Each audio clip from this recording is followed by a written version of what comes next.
দর্শক, এখন রয়েছে সোবার গ্রুপের সৌজন্যে দেশের তথ্য প্রযুক্তি খাত নিয়ে বিশেষ আলোচনা।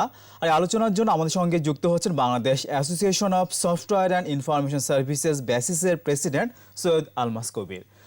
সৈয়দ আলমাস কবির, আপনাকে স্বাগত একুশে বিজনেসে। অনেক ধন্যবাদ। শুরুতে একটু জানতে চাইবো যে করোনার এই অবস্থাতে তথ্য প্রযুক্তি খাতের বর্তমান অবস্থা আসলে কেমন যাচ্ছে?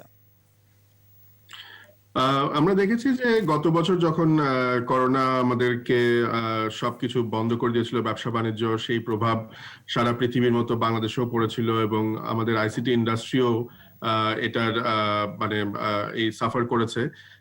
মেইনলি সাফার করেছে বিকজ আইসিটি ইন্ডাস্ট্রি তো অন্যান্য ইন্ডাস্ট্রিকে সাপোর্ট দেয়। সো অন্যান্য সব ইন্ডাস্ট্রি যেমন গার্মেন্টস ইন্ডাস্ট্রি বা রিটেল ইন্ডাস্ট্রি, তারা যেহেতু বন্ধ ছিল, সেই জন্য নতুন করে কেউ আর আইসিটিতে ইনভেস্ট করছিল না, নতুন করে সফটওয়্যার কিনছিল না। সো সেই জন্য একটা ভালো একটা খুব খারাপ অবস্থার মধ্যে দিয়ে গেছে। কিন্তু গত মাস তিনেক ধরে আমি বলবো যে আবার অবস্থার পরিবর্তন হওয়া শুরু করেছে। একটা জিনিস আমরা দেখেছি যে যেহেতু আইসিটির ব্যবহার অনেক বেড়ে গেছে, এই যে আমরা এখন জুমে মিটিং করছি, আমরা অনলাইনে অনেক কেনাকাটা করছি, আমরা অনলাইনে ক্লাসরুম করছি, আদালতের বিচার কার্য চলছে। সো এইসব কারণে নতুন নতুন অনেক ধরনের সলিউশনস এর কিন্তু এখন প্রয়োজন হওয়া শুরু করেছে। সো সামনে অনেক কাজ রয়েছে, সামনে অনেক নতুন সুযোগের সৃষ্টি হচ্ছে। তা আমি বলবো যে আইসিটি ইন্ডাস্ট্রিটা এখন একটু আবার ঘুরে দাঁড়িয়েছে।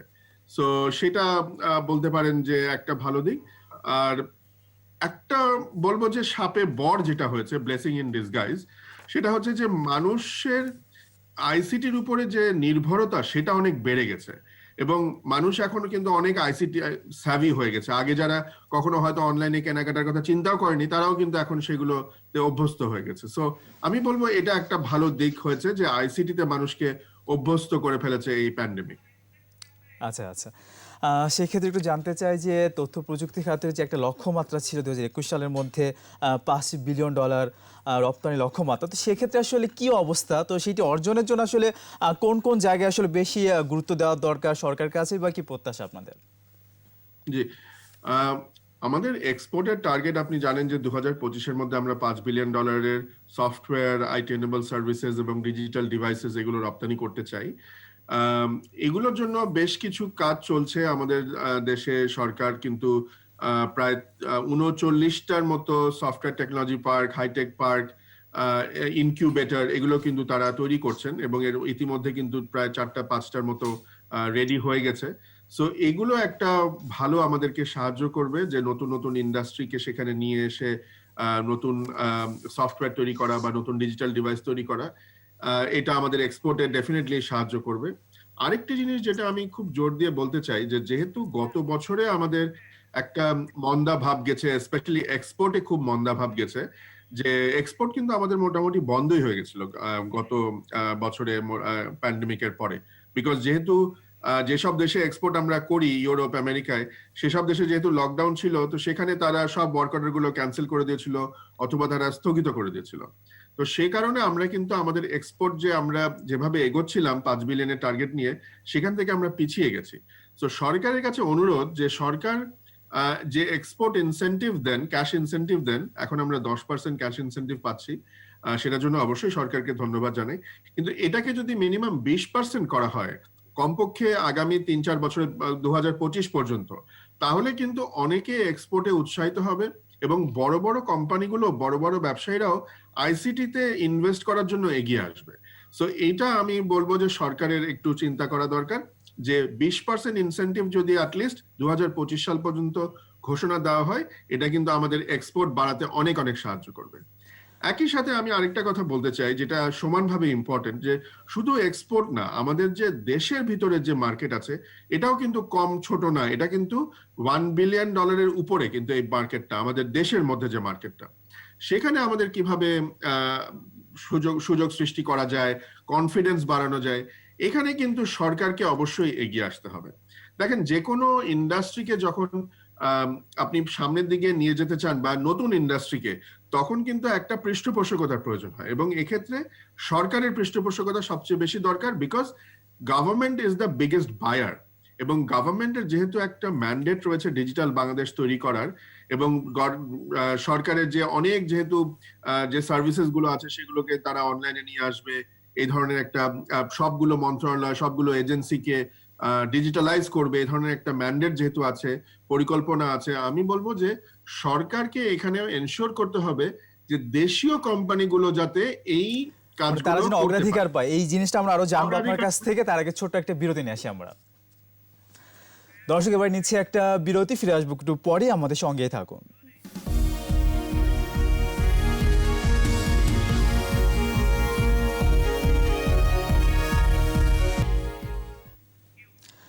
আবারও স্বাগত কৃষি বিজনেসে। দর্শক, বিরতির আগে সুব্রা গ্রুপের সৌজন্যে দেশের তথ্য প্রযুক্তি খাত নিয়ে আলোচনা করছিলাম Bangladesh association of software and information services বেসিসের প্রেসিডেন্ট সৈয়দ আলমাস কবিরের সঙ্গে আবার ফিরছি আলোচনায়। সৈয়দ আলমাস কবির, আপনি বিরতির আগে বলছিলেন যে এক্সপোর্ট মার্কেটের সাথে সাথে আমাদের লোকাল মার্কেট অনেকখানি গুরুত্বপূর্ণ। তো সেক্ষেত্রে আমাদের যে দেশীয় যে প্রতিষ্ঠানগুলো রয়েছে, আইটি প্রতিষ্ঠানগুলো, তাদের অংশগ্রহণটা আসলে কিভাবে আরো বাড়ানো যায়, একটু জানতে চাই আমরা।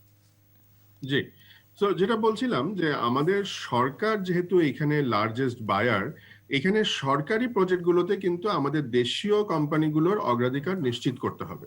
এ ব্যাপারে আমরা সরকারের সাথে বিভিন্ন সময় কথা বলেছি এবং মাননীয় প্রধানমন্ত্রী নিজেও কিন্তু বলেছেন, আমাদেরকে আশ্বাস দিয়েছেন যে মানে লোকাল কোম্পানিগুলোকে অবশ্যই অগ্রাধিকার দিতে হবে। কিন্তু অনেক সময় যেটা দেখা যায় যে আমাদের যেই প্রকল্পগুলো, বিশেষ করে যেই প্রকল্পগুলো বিদেশি অর্থায়নে হয়, অর্থাৎ কোনো ডোনার এজেন্সির ফান্ডে হচ্ছে, তখন সেখানে লেখা থাকে শর্তে, চুক্তিতে লেখা থাকে যে এখানে ইন্টারন্যাশনাল টেন্ডার করতে হবে, এবং তখন দেখা যায় যে এমন এমন শর্ত দেওয়া হয় যেখানে যেই শর্তগুলো আমাদের লোকাল কোম্পানিগুলো মিট করতে পারে না।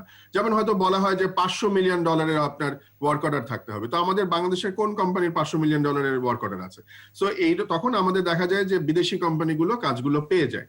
এখানে আমাদের যেটা বক্তব্য সেটা হচ্ছে যে আমাদের দেশের কোম্পানিগুলোর কিন্তু সক্ষমতা রয়েছে। আমরা কিন্তু অনেক বড় বড় প্রজেক্ট করেছি, এনআইডির মতো প্রজেক্ট করেছি, আমরা পোর্ট অটোমেশনের মতো কাজ করেছি, আমরা কিন্তু এই যে ড্রাইভিং লাইসেন্সের কাজ করেছি। সো আমরা কিন্তু বড় কাজ করার অভিজ্ঞতা আমাদের রয়েছে, সক্ষমতা আমাদের রয়েছে। এখানে আবার অবশ্যই এক নম্বর কথা, দেশীয় কোম্পানি হলে তাকে টেন্ডারে বেশি পয়েন্ট দেওয়ার ব্যবস্থা রাখতে হবে। 2 নম্বর হচ্ছে যে ডোনার এজেন্সির সাথে যখন আমরা প্রথমে চুক্তি করব, তখন সেই চুক্তিতে প্রথম থেকেই একটা শর্ত জুড়ে দেওয়া উচিত যে কোনো কারণে যদি বিদেশি কোম্পানিকে কাজ দিতেও হয়, সেখানেও কিন্তু অ্যাটলিস্ট 50 থেকে 60% ভ্যালু এডিশন লোকালি থাকতে হবে, লোকাল ভ্যালু এডিশন থাকতে হবে, যাতে লোকাল কোম্পানিগুলো, লোকাল জনসম্পদ, তারা কিন্তু যাতে নলেজ ট্রান্সফারটা তারা করে নিতে পারে এবং পরবর্তীতে তারা নিজেরাই হয়তো কাজগুলো করতে পারবে, মেনটেনেন্স করতে পারবে। সো এই জিনিসটা কিন্তু আমাদের অবশ্যই প্রয়োজন। আর এর আগে আপনি যেটা আমাকে আরেকটা প্রশ্ন করেছিলেন যে এক্সপোর্ট বাড়ানোর, আমি প্রণোদনার কথা বলেছি, ওইটার সাথে আরেকটা জিনিস কিন্তু খুব ইম্পর্টেন্ট, সেটা হচ্ছে যে আমাদের জনসম্পদের দক্ষতাটা মানে বাড়ানো, ক্যাপাবিলিটিটা বাড়ানো। কারণ এটা কিভাবে বাড়ানো? আমাদেরকে তাদেরকে ট্রেনিং দিতে হবে, তাদের স্কিল ডেভেলপ করাতে হবে, তাদেরকে আপস্কিলিং করাতে হবে।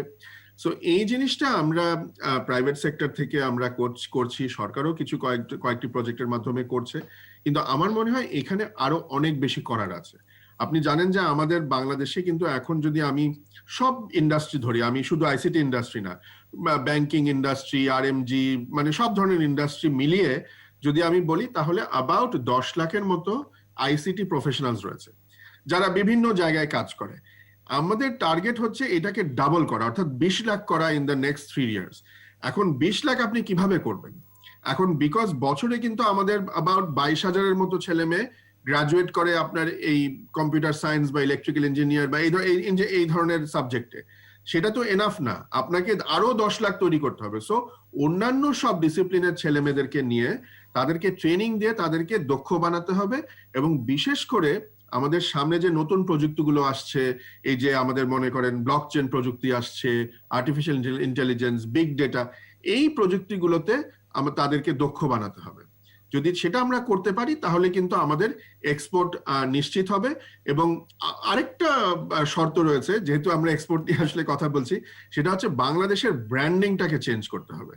বাংলাদেশকে কিন্তু ওই যে আমরা যেহেতু আরএমজির জন্য আমরা ব্র্যান্ডিং করে এসেছি যে Bangladesh is a destination for cheap labour, সেই চিপ লেবারের দেশ হিসাবে ব্র্যান্ডিংটা আর করা যাবে না। এটা এখন করতে হবে Bangladesh is a country of skilled labour.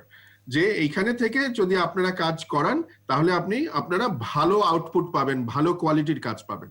So এই রিব্র্যান্ডিং এর কাজটা কিন্তু খুব জরুরি, এবং আমাদের বাংলাদেশের যে বিভিন্ন এমবাসি রয়েছে, হাই কমিশন রয়েছে এবং এনআরবি যারা রয়েছে, তাদের এখানে আমাদেরকে সাহায্য করতে হবে এবং আমাদের সাকসেস স্টোরি গুলো ছড়িয়ে দিতে হবে বিদেশের সবার মধ্যে। এবং তাহলেই কিন্তু আমার মনে হয় যে এক্সপোর্ট যে আমরা টার্গেট 5 বিলিয়ন, কেন আমরা আরো অনেক বেশি টার্গেট মানে এক্সপোর্ট করতে পারবো, এবং একটা সময় আমরা যে আরএমজি এখন করছি প্রায় 30-35 বিলিয়ন, সেটাকেও আমরা ছাড়িয়ে যেতে পারবো। আমরা সেটাই প্রত্যাশা করছি। তো দক্ষ জনশক্তির সাথে সাথে কিন্তু অবকাঠামোর খুবই দরকার। তো সঠিক অবকাঠামো এই সেক্টরের জন্য করার জন্য আরো কি করা উচিত আসলে, কি পরিবর্ধন করা উচিত আসলে? সবচেয়ে বড় যেটা প্রয়োজন সেটা হচ্ছে যে একটা রোবাস্ট ইন্টারনেটের অ্যাভেলেবিলিটি। আপনি একেবারে যদি প্রত্যন্ত অঞ্চল পর্যন্ত ভালো কোয়ালিটির দ্রুতগতি সম্পন্ন সুলভ মূল্যে ইন্টারনেট পৌঁছে দিতে পারেন, তাহলে দেখা যাবে যে একেবারে সেই গ্রামের মফস্বলের ছেলেমেয়েরাও তারা কিন্তু এই ইন্টারনেট ব্যবহার করে অর্থনীতিতে তারা কিন্তু কন্ট্রিবিউট করা শুরু করতে পারছে। তারা ফ্রিল্যান্সিং করতে পারে, তারা ই কমার্সের মাধ্যমে ব্যবসা শুরু করতে পারে। সো ইন্টারনেটের অবকাঠামোটা সবচাইতে বেশি জরুরি। আমরা যদি এটা এনশিওর করতে পারি, সরকার যদি এটা এনশিওর করতে পারেন যে ডিজিটাল ডিভাইড যেটা রয়েছে এখন, যে ঢাকা শহরে এখন যে ইন্টারনেটের প্রাইস, সেটা আপনি একটা গ্রামাঞ্চলে গেলে দেখা যাবে সেটা 8 থেকে 10 গুণ হয়ে গেছে।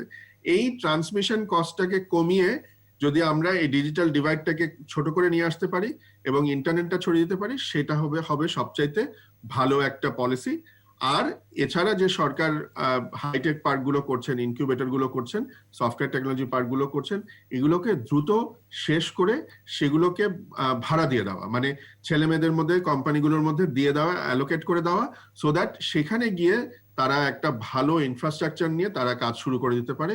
আমার মনে হয় এগুলো যদি আমরা করতে পারি তাহলে কিন্তু আমাদের যে ইন্ডাস্ট্রির যে গ্রোথ সেটা তো এনশিওর হবে, আর এক্সপোর্ট করে আমরা কিন্তু পুরা পৃথিবীতে একটা ভালো আইটি এক্সপার্ট দেশ হিসাবে আমাদের নিজেদেরকে পরিচিত করাতে পারবো।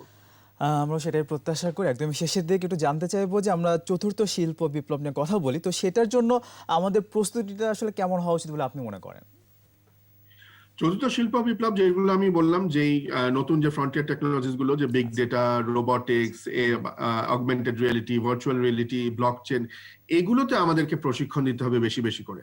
আমাদের দেশে এগুলো নিয়ে কাজ হচ্ছে, কিন্তু খুব বেশি করে কাজ হচ্ছে না। একই সাথে আমাদের ইউনিভার্সিটি গুলোকে এগিয়ে আসতে হবে। আমাদের প্রায় 150টা পাবলিক এবং প্রাইভেট ইউনিভার্সিটি আছে।